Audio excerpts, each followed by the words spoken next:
Damang-dama po ang bagyong Agaton sa Davao Region. Kaya naman ang mga residente at lokal na pamahalaan naka-alerto sa anumang emergency. May live report si Real Soroche ng GMA Davao. Real?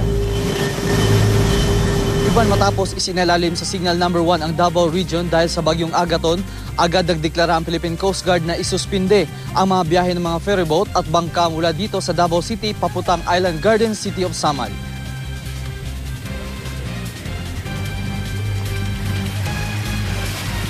Sa medya ng tanghali, araw ng linggo, idiniklara ng Pag-asa na nasa signal number 1 ang Davao City at karatig na probinsya ng Davao del Norte dahil sa bagyong Agaton. Kaya't kahit hindi naman umulan, sinuspindi pa rin ng Philippine Coast Guard ang biyahe ng mga barge at bangka papunta at pabalik sa Island Garden City of Samar sa Davao del Norte. Samantala sa Sasa Wharf, hanggang alas 6 ng gabi na lamang ang biyahe ng barge papuntang Babak, Samar. Kaya ganoon na lamang ang pagmamadali ng mga pasahero upang makahabol sa last trip. Ang mga di naman nakahabol sa last trip ay wala nang nagawa kundi ang magmaktol.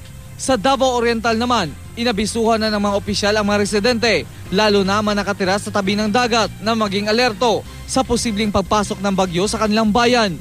Nakinig naman ang ilang residente sa otoridad, kaya't naghanda sila upang hindi na matulad pa ang nangyari noong bagyong Pablo. At bilang paghahanda, sa munisipyo ng nasabing bayan muna pinatira ang 50 pamilya mula sa Sitio Masipit, Barangay Central ng Tarragona, matapos makaranas ng pagguho ng lupa sa kanilang barangay noong nakaraang linggo dahil sa low pressure area doon. Naghanda naman ang LGU Tarragona ng videoke para sa mga bata upang mabawasan ang kaba ng mga ito. Samantala, hindi muna pinahintulutang maglayag ang mahigit 80 mangingisda dahil sa sama ng panahon. Binisita ni Governor Corazon Malanyao ng 4 na barangay sa bayan ng Manay na naapektuhan sa LPA kung saan namigay sila ng relief goods.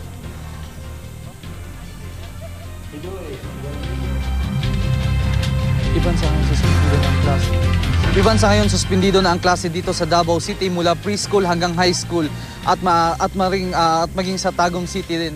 Sa Davao Occidental, Oriental ay suspendido na ang lahat ng antas ng klase. Sa Davao del Sur, tanging ang preschool at kindergarten lang ang sinuspinde. Yan mo lang latest mula dito sa Davao City.